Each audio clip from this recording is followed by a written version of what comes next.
जिए तो सदा उसी के लिए, यही अभिमान रहे यह हर्ष। जिए तो सदा उसी के लिए, यही अभिमान रहे यह हर्ष। निछावर कर दें हम सर्वस्व, हमारा प्यारा भारतवर्ष, हमारा प्यारा भारतवर्ष। प्यारे बच्चों, मैं डॉक्टर चारुशीला सिंह हिंदी की कक्षा में आप सभी का स्वागत करती हूँ। बच्चों, अभी आपने मेरे मुख से ओज की कुछ पंक्तियां सुनी जो मातृभूमि पर सर्वस्व अर्पित करने वाले भावों को खुद में समेटे थीं, सहेजे थीं। निसंदेह आपने अनुमान लगा लिया होगा कि आज अध्ययन का जो हमारा और आपका क्रम है, जो भाव भूमि है, वो यही है। जी हाँ, आप सही समझ रहे हैं बच्चों। पिछली कक्षा में हमने और आपने अशोक वाजपेयी जी की बहुचर्चित कविता पढ़ी। शीर्षक था भाषा एकमात्र अनंत है। हमने और आपने अध्ययन के क्रम में जाना था कि एक दिन हम नहीं होंगे, आप नहीं होंगे, हमारे क्रियाकलाप नहीं होंगे, लेकिन फिर भी जो अक्षर है, जो भाषा है, उसकी जो सत्ता है वो बनी रहेगी। समय बीतने के साथ वो और परिष्कृत होती जाएगी और निखरती जाएगी, लेकिन वो कभी नष्ट नहीं होगी। इसीलिए भाषा एकमात्र अनंत शीर्षक था और हमने बहुत कुछ जाना था कि हम नहीं रहेंगे फिर भी भाषा रहेगी। आइए आज इस बात को प्रमाणित करते हैं। आज हम काव्य खंड के अंतर्गत जिस पाठ को पढ़ने वाले हैं वो श्याम नारायण पांडे जी की बहुचर्चित कविता हल्दी घाटी है। ये जो अंश हम और आप आज पढ़ेंगे, तो पिछली कक्षा से इसको जब हम जोड़ते हैं तो हम पाते हैं बच्चों कि हमने और आपने हल्दी घाटी का युद्ध तो नहीं देखा है, लेकिन क्योंकि शब्द जो है, जो अक्षर है, वो अनंत है, वो नष्ट नहीं होता, वो मरता नहीं। तो श्याम नारायण पांडे जी ने जब इसको शब्दों में पिरो दिया है, तो इस युद्ध को एक शब्द चित्र के माध्यम से हम भी देखेंगे, आप भी देखेंगे, महसूस करेंगे और हमारी आने वाली बहुत सारी पीढ़ियां भी। तो इस तरह हमने पिछले पाठ को इस पाठ से बहुत अच्छी तरह से जोड़ लिया है। आज उसको परख भी लेंगे और जानेंगे कि क्या है इस पाठ में विशेष। आज अति महत्वपूर्ण पाठ है और काव्य खंड के अंतर्गत ये आपका आखिरी पाठ है बच्चों। चलिए सीधे सीधे आपको पाठ परिचय की ओर ले चलते हैं, क्योंकि मुझे भी बहुत उत्सुकता है। ये ऐतिहासिक युद्ध था, ये ऐसा युद्ध है जिसकी चर्चा मात्र से रोम रोम, क्योंकि जो इसके नायक हैं उन्हें मैं क्या कहूं, वो मेवाड़ केसरी तो हैं ही, वो हिंदुजा सूर्य हैं, वो मुगलों के काल हैं, वो ऐसी संतान है माँ की जिन्होंने घास की रोटियां खाई लेकिन कभी विपक्षियों से हाथ नहीं मिलाया, अपनी माँ की अस्मिता का सौदा नहीं होने दिया। ऐसे वो इस माटी के लाल हैं, ऐसे इस मातृभूमि के, इस भारत माता की वो ऐसी विशिष्ट संतान है। आज उनके यश और कीर्ति को हम आप जानेंगे। युद्ध भूमि हल्दी घाटी के क्षेत्र में एक शब्द चित्र के माध्यम से हम और आप आज पहुंच रहे हैं। आइए बच्चों, पाठ परिचय की ओर चलते हैं और जानते हैं कि क्या है इसमें विशेष। पाठ परिचय, ध्यान दें बच्चों, जो पाठ का नाम है वो है हल्दी घाटी भाग एक। भाग एक इसलिए लिखा गया है कि ये पाठ थोड़ा बड़ा है। आज इस कक्षा में हम कुछ अंश पढ़ेंगे, भाग एक आज हम पढ़ेंगे और जो शेष अंश होंगे वो हम अगली कक्षा में पढ़ेंगे। रचयिता श्याम नारायण पांडे। बच्चों, मैंने पहले भी आपको बताया था, बार बार कहती हूं ताकि स्मृति पटल पे आपकी बातें अंकित हो जाएं, छप जाएं, कभी न मिटे, कि जो काव्य होता है वो लिखा नहीं जाता, उसकी सर्जना की जाती है। इसलिए सर्जक या रचयिता शब्द का प्रयोग किया जाता है। श्याम नारायण पांडे जी जो हैं वो एक ओज के बहुत ही ओजस्वी, ओज तो इनका पहचान है ही, लेकिन ये मंचों के बहुत सफल कवि भी रहे हैं। भाषा खड़ी बोली है, हमारी आपकी हर दिन के व्यवहार की भाषा, हम परिचित हैं, इसलिए इसमें एक अपनापन तो पहले ही भाषा के माध्यम से हो गया है। क्योंकि आप जानते हैं कि अगर भाषाई एकता जो हमारी खंडित होती है, अगर हम विषय कितना ही अच्छा हो लेकिन भाषा अगर हमारे आपके पहचान की ना हो तो हमारे लिए अति दुरूह बन जाता है और हमारी आपकी रुचि में भी वो ढल नहीं पाता है। हम उसमें घुसकर उसके अंदर तक, उसके मर्म तक हम जा नहीं पाते हैं। लेकिन अगर भाषा एक होती है, अगर जिस भी विषय को पढ़ रहे हैं उसकी भाषा हमसे मिलती है, तो एक निजीपन, एक अपनापन, एक आत्मीयता तो सबसे पहले तुरंत भाषा से जुड़कर ही प्राप्त हो जाती है। और जब भाषा अपनी है तो विषय तो अपना ही अपना है। आगे देखें, रस जो है वो वीर है। गुण ओज छंद मुक्त तुकांत। बच्चों रस का विशेष ध्यान हो, देखिए आप जानते हैं कि पाठ में भी ध्यान देना होता है और रसों का एक विशेष प्रभाव पड़ता है जब सर्जना की जाती है। यही कवि का लालित्य है, यही उसका कौशल है कि वो उन पंक्तियों में रसों के माध्यम से जो भी रस होगा वही भाव इस रूप में हमारे और आपके सामने आता है कि हम उसको पढ़ते हैं, उसको गुनगुनाते हैं, तो हमारे मस्तिष्क से होता हुआ हमारे हृदय तक पहुंचता है और जिन भावों की पंक्तियां होती हैं वो भाव हमारे और आपके चेहरे पर, हमारे मुखमंडल पर प्रतिबिंबित होने लगते हैं। जब बात वीर की होती है, जब बात ओज की होती है, तो वो पंक्तियों से होता हुआ हमारे नसों तक पहुंचता है और उसकी फड़फड़ाहट, उसकी चेतना, उसका जो मर्म है, उसकी वेदना, उसकी पीड़ा या उसका उत्साह, वो जिस रूप में आपके समक्ष आ रहा है, आप निसंदेह आज इन पाठ में महसूस करेंगे जब हम और आप काव्य की तरफ चलेंगे, जब हम पंक्तियों में उतरेंगे। लेकिन उससे पूर्व हम चलते हैं एक आवश्यक पड़ाव। हमने इतना जाना, आपने अभी सुना कि श्याम नारायण पांडे जी कवि भी थे, मंचीय कवि भी थे और इनकी जो ओजस्वी वाणी थी उसे बहुत सराहा गया। कहते हैं कि चौथे पंथ तक भी इनकी वाणी में वही ओज, वही तेज, वही प्रखरता थी। तो आइए बच्चों चलते हैं कवि परिचय की ओर और जानते हैं कि क्या था कवि के जीवन में विशेष, क्या रचनाएं साहित्य की इन्होंने कैसी सेवा की, क्या क्या इन्होंने दे दिया है। क्योंकि हल्दी घाटी तो एक अद्भुत अविस्मरणीय रचना है जो युगों तक, जाने कब तक, समय की जिन्हें सीमाएं बांध नहीं सकती, तब तक पढ़ा सुना समझा और जाना जाएगा। आइए बच्चों कवि परिचय की ओर चलते हैं। कवि परिचय एक संक्षिप्त परिचय कवि का, इसके आधार पर और पठित पाठ के आधार पर आप स्वयं इसको पढ़ेंगे और लिखेंगे आगे। चलिए पहले ये परिचय जानते हैं। जन्म सन 1907 ईस्वी। जन्म स्थान बच्चों ध्यान दें, डुमराव आजमगढ़, ये आजमगढ़ में है डुमराव, वहां आपका जन्म हुआ, उत्तर प्रदेश में ही है। शिक्षा साहित्य शास्त्री। भाषा पहले भी मैंने आपको बताया खड़ी बोली, इन्होंने खड़ी बोली के लिए बहुत सारे काम भी किए। उसका रूप परिष्कृत हो, वो दोषों से मुक्त हो, इसके लिए भी आपने बहुत ज्यादा प्रयास किया है। प्रमुख रचनाएं बच्चों ध्यान दें, क्या है इनकी विशिष्ट रचनाएं। हल्दी घाटी जो जिसका एक अंश हम और आप आज पढ़ेंगे, जौहर, तुमुल, रूपांतर, आरती, माधव, परशुराम। निधन देखिए कब आप इस संसार से विदा हो गए।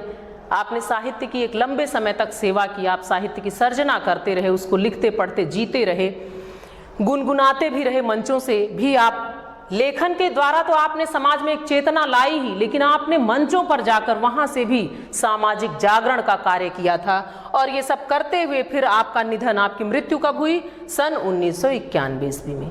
ये एक कवि का संक्षिप्त परिचय। आइए बच्चों अब उस योगदान की तरफ चलते हैं जिसने कवि को राष्ट्र कवि कहला दिया।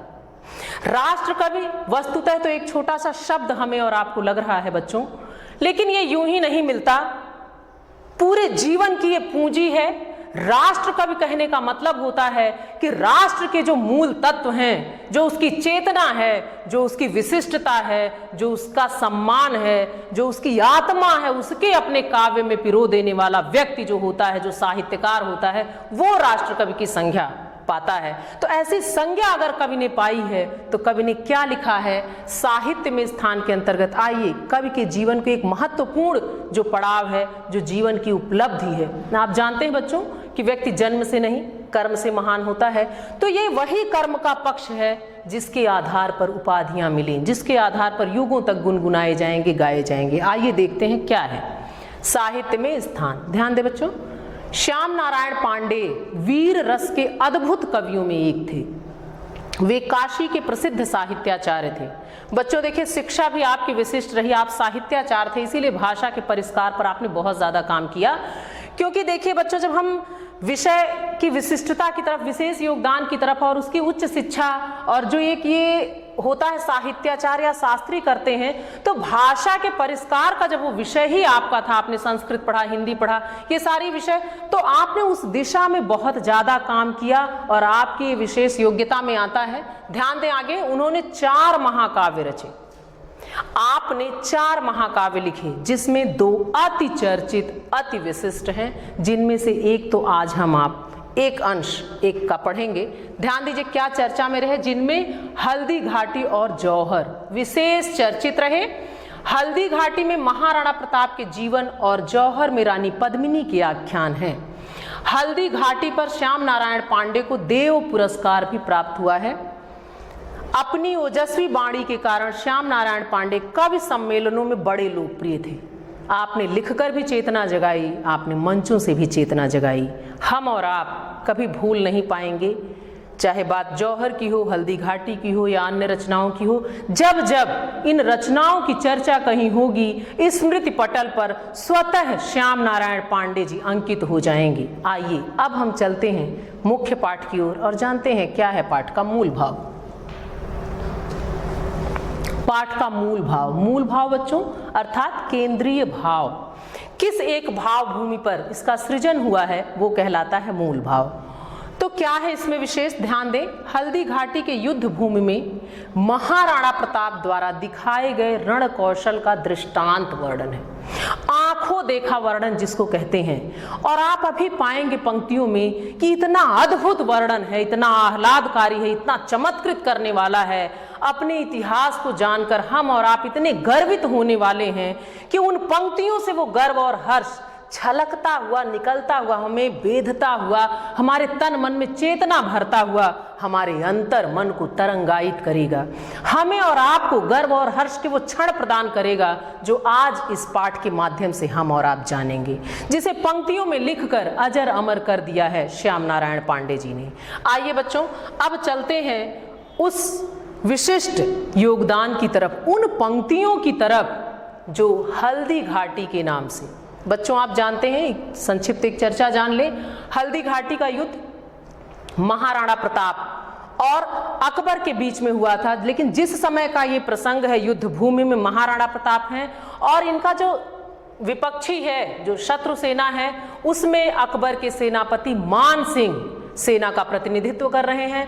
आप दोनों लोग आमने सामने हैं। उस वक्त कौन सा कौशल, कैसी दक्षता आपने दिखाई युद्ध भूमि में, उसी का ये प्रसंग है जो हम और आप आज पढ़ने जा रहे हैं। तो सबसे पहले तो बच्चों काम आता है, जो सबसे पहला हमारा और आपका काम है वो है इन पंक्तियों के पाठ का। बार बार नहीं दोहराऊंगी, आपको बता चुकी हूं कि पाठ के दो तरीके होते हैं, एक सामान्य पाठ होता है और एक छंद विधान पर आधारित।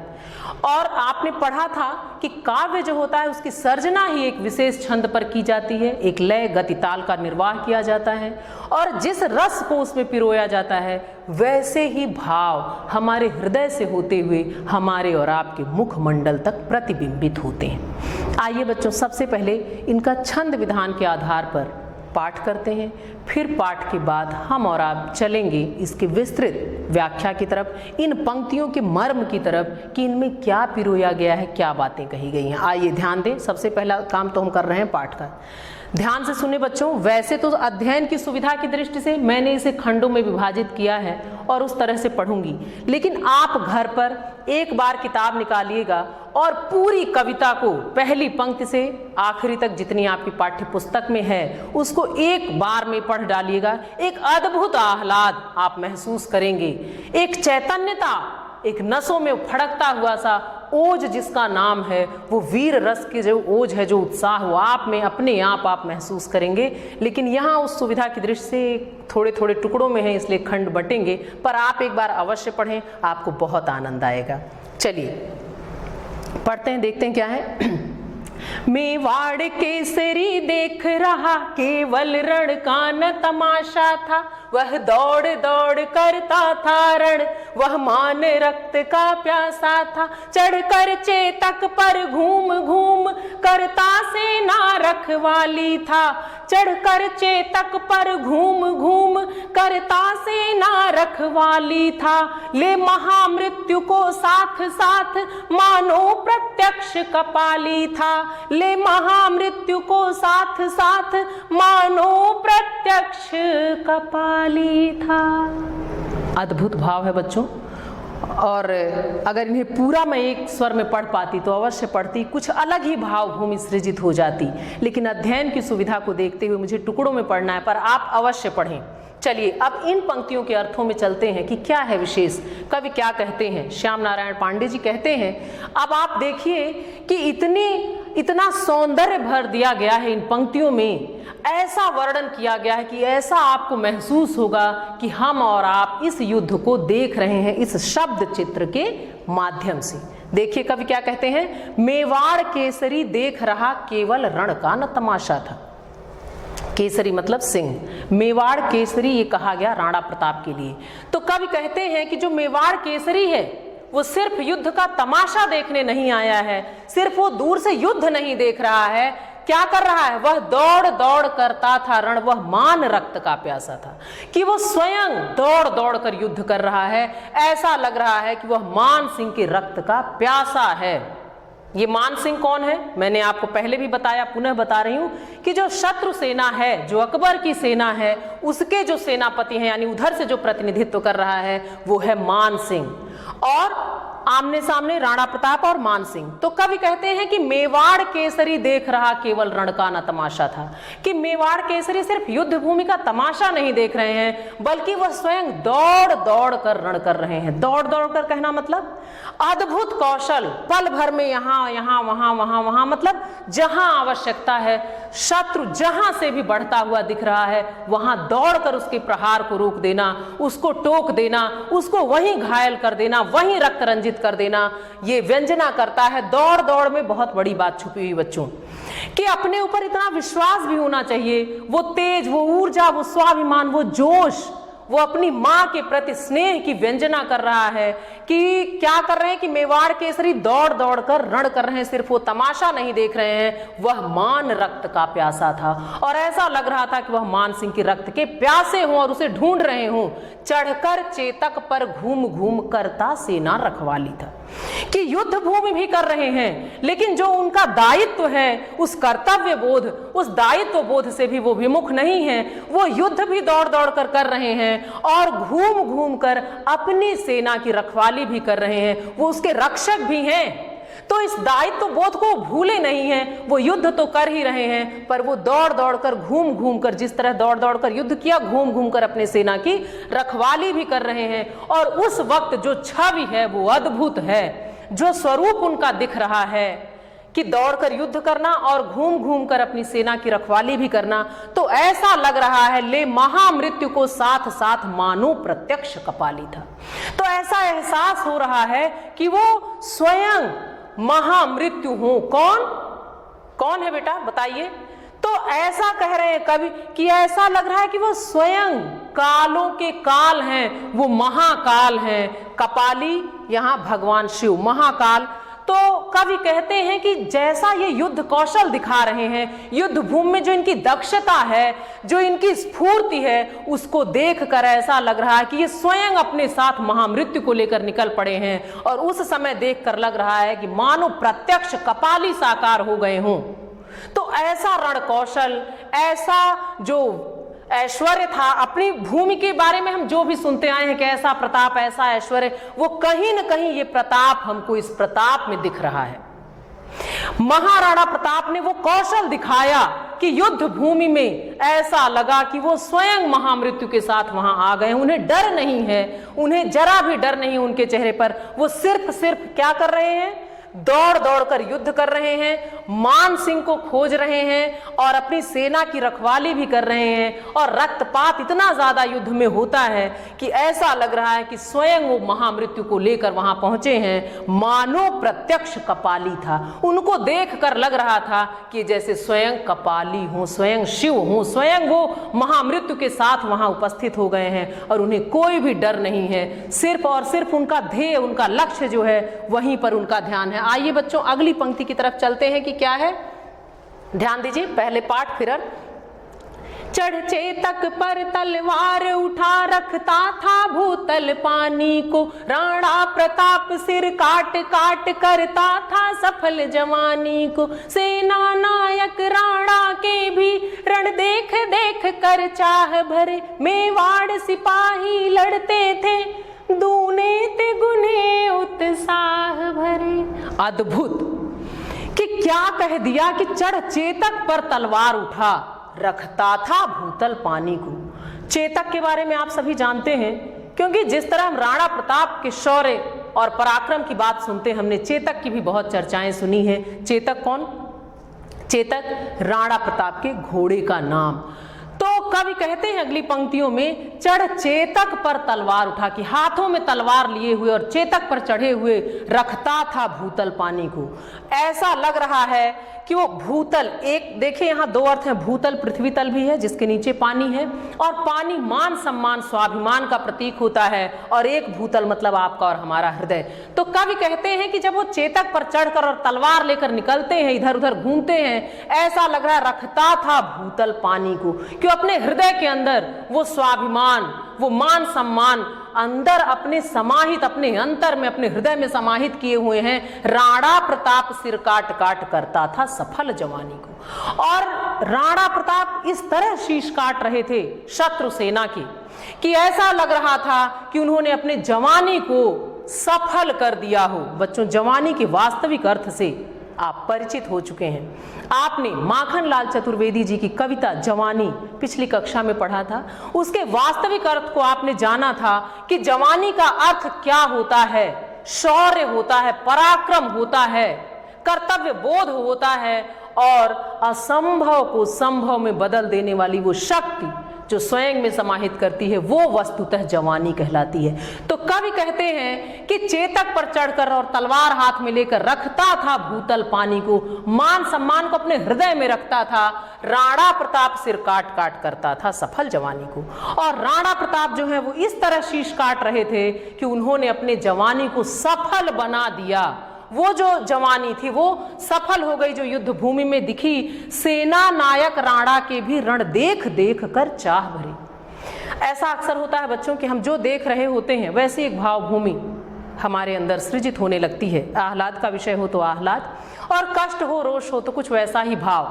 तो कवि यहाँ कहते हैं कि राणा प्रताप की जो वीरता थी वो उस कोटि की थी, वो पराक्रम, वो कौशल ऐसा था कि उनके कौशल को देखकर जो उनकी सेना के अन्य लोग थे वो भी उत्साह से भर जाते थे।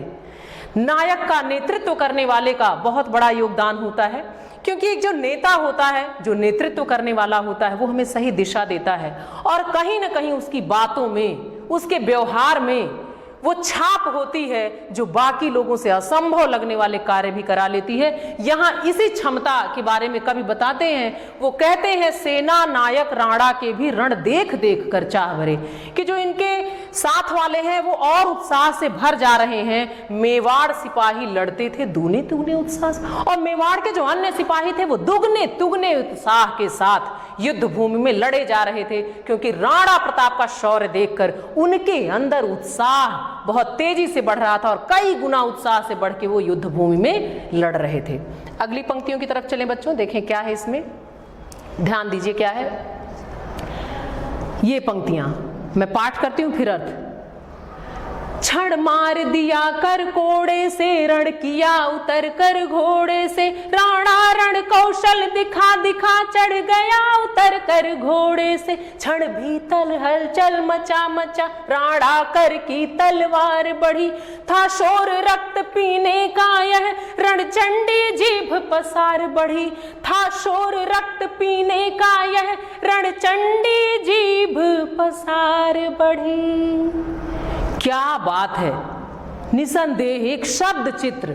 हम हल्दी घाटी का युद्ध तो नहीं देख रहे हैं बच्चों, लेकिन इस शब्द चित्र के माध्यम से मुझे तो ऐसा प्रतीत हो रहा है जैसे मैं सारा युद्ध भूमि का, ये सब कुछ मैं स्वयं अपनी आंखों से देख रही हूं। यही कौशल है कवि का, यही है उनकी लेखनी का, कि उन्होंने ऐसा शब्द चित्र बनाया है कि ऐसी अनुभूति हो रही है जैसे हम और आप युद्ध भूमि में ही हैं और इन दृश्यों को हम देख रहे हैं। देखिए अगली पंक्तियों में कवि क्या कहते हैं। राणा प्रताप का ही कौशल बता रहे हैं बार बार कि वो किस तरह लड़ रहे हैं। क्षण मार दिया कर कोड़े से, रण किया उतर कर घोड़े से, कि वो समय का इतना छोटा माप क्षण कहा कि एक क्षण में वो हाथ के कोड़े से शत्रु सेना पर वार करते थे। रण किया उतर कर घोड़े से, क्षण भर में वो घोड़े से उतर कर लड़ने लगते थे। राणा रण कौशल दिखा दिखा चढ़ गया उतर कर घोड़े, और रण कौशल वो ऐसा दिखा रहे थे कि क्षण भर में वो नीचे उतरते थे और फिर जाने कब वो घोड़े पर बैठ जाते थे। ये अद्भुत कौशल, आप यहां देखें कि स्फूर्ति की बात हो रही है, उत्साह की बात हो रही है, पराक्रम की बात हो रही है, क्योंकि यह संभव तभी है जब उत्साह हो, ओज हो, ऊर्जा हो। तो इन पंक्तियों में राणा प्रताप की ऊर्जा, उनका प्रताप, उनका उत्साह, उनका कौशल, उनकी दक्षता की व्यंजना हो रही है कि क्षण भर में वो कोड़े से वार कर देते थे, तब तक उतरकर घोड़े से लड़ने लगते थे, फिर कुछ कौशल दिखाते थे और चढ़ गया उतरकर घोड़े से, और उतरे और तुरंत चढ़ भी गए। लोगों को जैसे एहसास न हुआ कि कब इतना सब हुआ, और वो कौशल था। क्षण भीषण हलचल मचा मचा राणा कर की तलवार बढ़ी, और उनकी जो तलवार है वो शत्रु सेना के बीच ऐसा हलचल मचाती है, ऐसा रक्तपात होता है कि वो तलवार बढ़ती जाती है तो कैसी लग रही है, था शोर रक्त पीने का यह रणचंडी जीभ पसार, कि वो तलवार तो रक्त पीना चाह रही है, वो शत्रु सेना का विनाश चाहती है, उनका खंडन चाहती है, उनका सिरोच्छेदन करना चाहती है, लेकिन ऐसा लग रहा है कि स्वयं रणचंडी जो है वो युद्ध भूमि में आ गई हैं, और वो तलवार ऐसी लग रही है मानो वो स्वयं अपना जीभ पसार कर आगे बढ़ रही हूं। किस लिए? रक्त पीने के लिए। यहां दुर्गा जी की भी बात कर दी गई, चंडी की बात कर दी गई। जो रक्तपात, जो भीषण रक्तपात होता है उसको देखकर कवि कहते हैं, एक बार और देखें, क्षण भीषण हलचल मचा मचा राणा कर की तलवार बढ़ी, कि उनकी तलवार यूं ही आगे नहीं बढ़ रही, वो हलचल मचाते हुए शत्रु सेना के बीच में घुसते जाते हैं। उस वक्त उनकी जो तलवार है वो ऐसी लग रही है जैसे वो रक्त पीने की इच्छा से चंडी स्वयं वहां आ गई हूं। ऐसा महसूस हो रहा है कि वो तलवार नहीं है, वो दुर्गा की, चंडी की जीभ है काली की, जो स्वयं आगे बढ़ी है रक्त को पीने के लिए। अद्भुत सौंदर्य है, अद्भुत वर्णन है बच्चों। आज तो हमने इन पंक्तियों के माध्यम से जान भी लिया कि क्या कौशल रहा होगा। आइए एक आवश्यक पड़ाव काव्यगत सौंदर्य की तरफ चलते हैं और देखते हैं कि क्या था इन पंक्तियों में विशेष।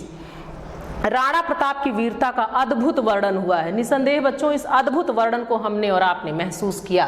रस जो है वो वीर है, छंद मुक्त तुकांत है, शैली ओजपूर्ण है, जो इन पंक्तियों से हमने और आपने महसूस किया स्वयं में। अलंकार अतिशयोक्ति उत्प्रेक्षा, भाव साम्य। भाव साम्य आप जानते हैं बच्चों, जहां ऐसे ही भावों की समानता मिलती है उन पंक्तियों को हम भाव साम्य के लिए लेंगे। इन्हीं भावों को लेकर और भी पंक्तियां लिखी गई हैं, जिनमें से उदाहरण के तौर पे कुछ पंक्तियां एक आप देख लें कि क्या है। भाव साम्य का मतलब होता है जिन भावों की समानता हो। ऐसे ही कौशल का वर्णन किसी और भी कवि ने किया है। भाव साम्य में देखें, अशेष रक्त तोल दो, स्वतंत्रता का मोल दो, कड़ी युगों की खोल दो, डरो नहीं मरो नहीं, बढ़े चलो बढ़े चलो। अद्भुत भाव है। तो यही भाव जो अभी आपने पंक्तियों में पढ़ा वो भाव साम्य की इन पंक्तियों में। आइए बच्चों अब अपने अभीष्ट की तरफ चलते हैं। शेष अंश हम और आप अगली कक्षा में पढ़ेंगे। तो आज के लिए आपके लिए इतना ही कि आप घर पर उन पंक्तियों को पढ़ें, दोहराएं, पूरे स्वर में एक बार एक लय में जान लें कि कैसा है वो ओज आप महसूस करें। संप्राप्ति, हमने और आपने आज क्या पाया। निसंदेह बच्चों, आज हमने और आपने अपने गौरवशाली इतिहास को जाना। राणा प्रताप की शूर वीरता से, उनके अद्भुत पराक्रम से हम परिचित हुए, और हम इससे भी परिचित हुए कि कवि की लेखनी की जितनी बातें कही जाती थीं वो वस्तुतः यथार्थ हैं। हमने वो शब्द चित्र आज देख लिया जो कवि की पैनी लेखनी से बनी हुई थी। धन्यवाद।